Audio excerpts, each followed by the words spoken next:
Hello नमस्ते, स्वागत है आपका टॉट्स एंड मॉम्स में। मेरा नाम है कविता। आज हम बात कर रहे हैं डिसेबिलिटी एटिकेट, मतलब हमारे भाई बहन जो विकलांग हैं उनके साथ हमें कैसे बिहेव करना चाहिए और हमारे बच्चों को क्या सिखाना चाहिए कि कैसे उन्हें हम प्यार और प्रोत्साहन दे सकते हैं। तो मेरी बेटी जब 5 साल की थी तो हमने इकट्ठे एक मूवी देखा था, सोल सर्फर, एक इंग्लिश मूवी है। उसमें एक बच्ची 10-12 साल की उम्र की सर्फिंग बहुत अच्छी तरह से करती है। एक्चुअली वो टॉप मोस्ट नंबर में आती है अपने सिटी में। तो एक दिन क्या हुआ, वो और उसकी दोस्त प्रैक्टिस कर रहे थे, दूर से एक शार्क आया, उसकी दोस्त ने उसे देखा नहीं तो ये जाने चली गई अपनी फ्रेंड को बचाने और अनफॉर्चुनेटली अपनी खुद की एक पैर खो बैठी। तो बहुत ही दर्द से गुज़रती है और बहुत ज़्यादा डिप्रेस्ड हो जाती है। पर इस दौरान मैंने उस मूवी में देखा कि उसकी सपोर्ट सिस्टम बहुत अच्छी बनी थी। उसके माँ बाप और उसके भाई लोग और उसकी एक बेस्ट फ्रेंड, ये थे उसके सपोर्ट सिस्टम। और डेफिनेटली बहुत ही पेनफुल रहा वो वो टाइम, बट वो उससे बाहर निकली और दुनिया में फिर से आई, वापस सर्फिंग करना शुरू किया। डेफिनेटली वो अवार्ड तो नहीं विन कर पाई, टॉप मोस्ट रैंकिंग में नहीं आ पाई, बट वो कर रही थी जो उसे करना चाहिए था क्योंकि एक सपोर्ट सिस्टम था उसके पास। तो मुझे ये डेफिनेटली लगा कि इसी की ज़रूरत है हमारी दुनिया में आज और हमारे समाज में। अगर हम सारे लोग इन हमारे दोस्तों को जो विकलांग हैं, जिन्हें सपोर्ट चाहिए, प्यार चाहिए, अगर हम वो सपोर्ट सिस्टम बने तो वो भी बहुत ही इंडिपेंडेंट बन सकते हैं, कॉन्फिडेंटली अपनी खुद की एक दुनिया बसा सकते हैं और रह भी सकते हैं। तो इस विषय के बारे में इन डिटेल में मैं बात कर रही हूँ इस वीडियो में। सबसे पहले हमें अपने बच्चे को ये बताना है कि हर एक बच्चा आदमी डिफरेंट है। एक में अगर बुद्धि शक्ति ज़्यादा है तो दूसरा थोड़ा दिमाग कम होगा बट चलता है, और एक में बहुत ज़्यादा शक्ति रहती है पर दूसरे में नहीं, और ऊपर नीचे भी हो सकता है, एक का कोई अंग मिसिंग हो सकता है। ऐसे हम नेचुरली बच्चों को अगर हम बताएं तो वो समझ सकते हैं क्योंकि हमने सिर्फ फीचर्स ऑफ द बॉडी देखा है, उसी को समझा है कि नॉर्मल ही यही है। बट नॉर्मल ओवर रेटेड है, सिर्फ यही नहीं होता है, ये लोग भी हमारी तरह हैं। ये लोग भी किसी के माँ बाप या फिर एक स्पोर्ट्स पर्सन भी हो सकते हैं, या फिर एक गिटार प्लेयर, म्यूजिशियन हो सकते हैं। तो डिसेबिलिटी इनकी आइडेंटिटी नहीं है, इससे ज़्यादा भी ये कुछ हैं। ये हमें उन्हें बताना है, दर्शाना है हमारे डीड्स के मुखांतर। मतलब हम जो काम करते हैं उसे देख के ही हमारे बच्चे समझते हैं, ना कि सिर्फ बोल बोल के। अगर हम किसी के साथ प्यार और विश्वास से बात कर रहे हैं तो बच्चे भी वैसा ही करेंगे। तो हमें सबसे पहले ये हमारे दिमाग में डालना है और हमारे डेली एक्टिविटीज़ में ये कॉपी पेस्ट करना है। कहानियों में बच्चों का बहुत ज़्यादा इंटरेस्ट रहता है, इसीलिए मैं 4 कहानियों के बुक के बारे में आपको बता रही हूँ। विंग्स टू फ्लाई एक बुक है जो पैरा एथलीट मालती होल्ला के बारे में है, और फ्लूट इन द फॉरेस्ट ये एक 13 वर्ष की एक बच्ची जो म्यूज़िक में उसका बहुत इंटरेस्ट है उसके बारे में है, उसे पोलियो है। और तीसरा है मान्या लर्न्स टू रोर, एक बच्ची जिसमें स्टैमरिंग या ठीक तरह से बात नहीं कर पाती, हकलाना का प्रॉब्लम है, उसके बारे में। और कैच द कैट नामक एक और है। ये सारे सिंपल स्टोरीज़ हैं जो हम अपने बच्चों को, छोटे बच्चों को स्पेशली बुक में पढ़ के बता सकते हैं और अच्छी तरह से वो समझेंगे। इनकी विशेषता ये है इन बुक की कि यहाँ पे उनकी डिसेबिलिटी के ऊपर ज़्यादा कंसंट्रेशन नहीं दिया है। उनको ये प्रॉब्लम है तो है, but story goes around many things. तो ये बहुत इम्पॉर्टेंट है बच्चों को समझना कि भी कंसिडरेबली ऐसे भी लोग रहते हैं, ऐसे भी पॉसिबिलिटीज़ होती है।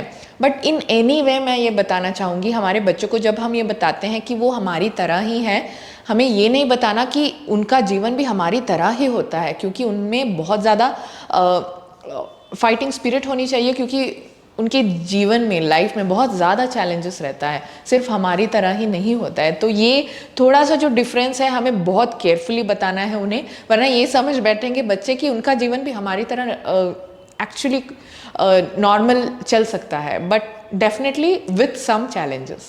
अभी मैं डोंट्स एंड डूज के बारे में बताना चाहूँगी कि क्या नहीं करना चाहिए और एक्चुअल में क्या करना चाहिए। ताकना नहीं चाहिए, डू नॉट स्टेयर। अभी आपने किसी विकलांग को देखा तो देखते ही रह जाओ, ओ ये क्या हो गया, ऐसे करना बहुत ही गलत है, क्योंकि उन्हें बहुत दुख होता है जब सारे लोग उन्हें, आपको कैसा लगेगा अगर आप कोई स्टेज पे नहीं है, ऐसे ही चल रहे हैं और सारे लोग आपको ताकना शुरू कर दे, तो बहुत लगेगा ना ऑकवर्ड।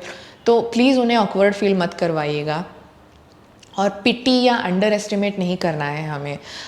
शुरुआत ही ऐसे अगर हम कर दे अपने बच्चे को बताते समय कि ओ सैड, उनका एक पाँव नहीं है राम, उनका एक आँख नहीं दिखता, फिर भी देखो कैसे वो चल पा रहे हैं, कैसे खाना खा पा रहे हैं, इस तरह की बातें हमें डेफिनेटली अवॉइड करना है। क्योंकि हम मतलब हाँ है तो, पर फिर भी वो बाहर आके इस दुनिया में अपनी लाइफ खुद लीड कर रहे हैं इंडिपेंडेंटली, तो हम क्यों उनके ऊपर पीटी करें, हम क्यों ऐसे दर्शाएं कि उनको सिंपैथी चाहिए होगी या वगैरह, अपने बच्चों को स्पेशली जब बता रहे हैं।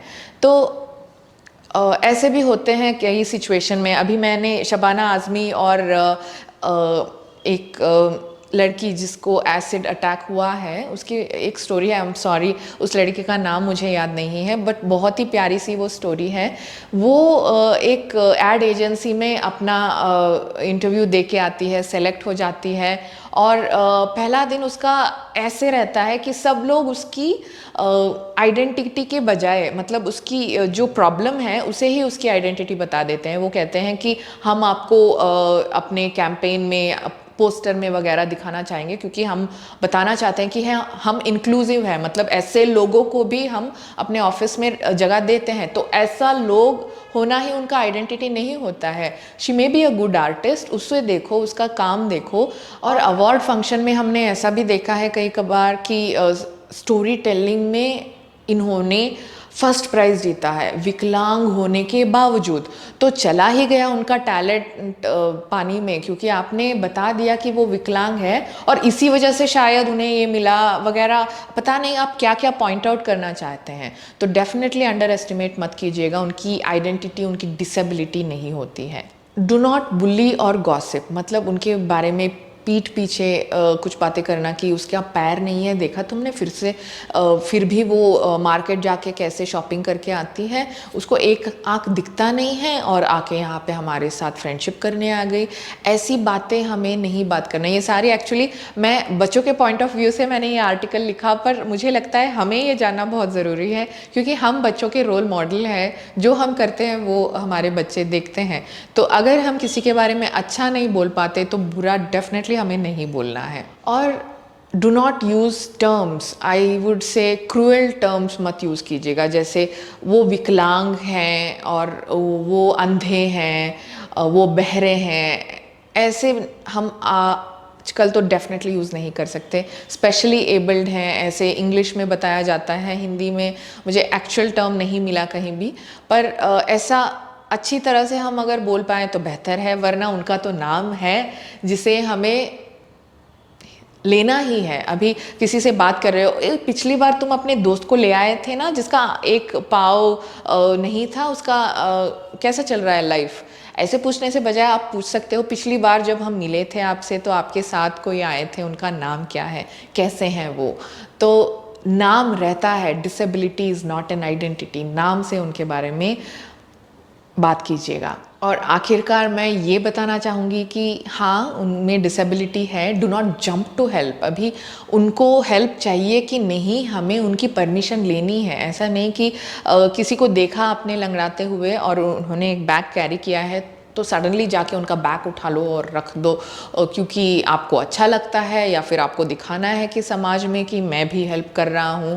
Please do not do that. Ask them, पूछिए उन्हें क्या आपको हमारी सहायता चाहिए, क्या मैं ये उठा के आपको दे दूँ, क्या मैं आपको रोड क्रॉस करवा दूँ, क्या मैं आपको एक ऑटो दिला दूँ। पूछना बहुत इम्पॉर्टेंट है क्योंकि अगर वो बाहर आके इंडिपेंडेंटली घूम रहे हैं तो इतनी तो नॉलेज रहेगी उनमें, और वरना अगर हेल्प चाहिए तो बाद में हम कर सकते हैं।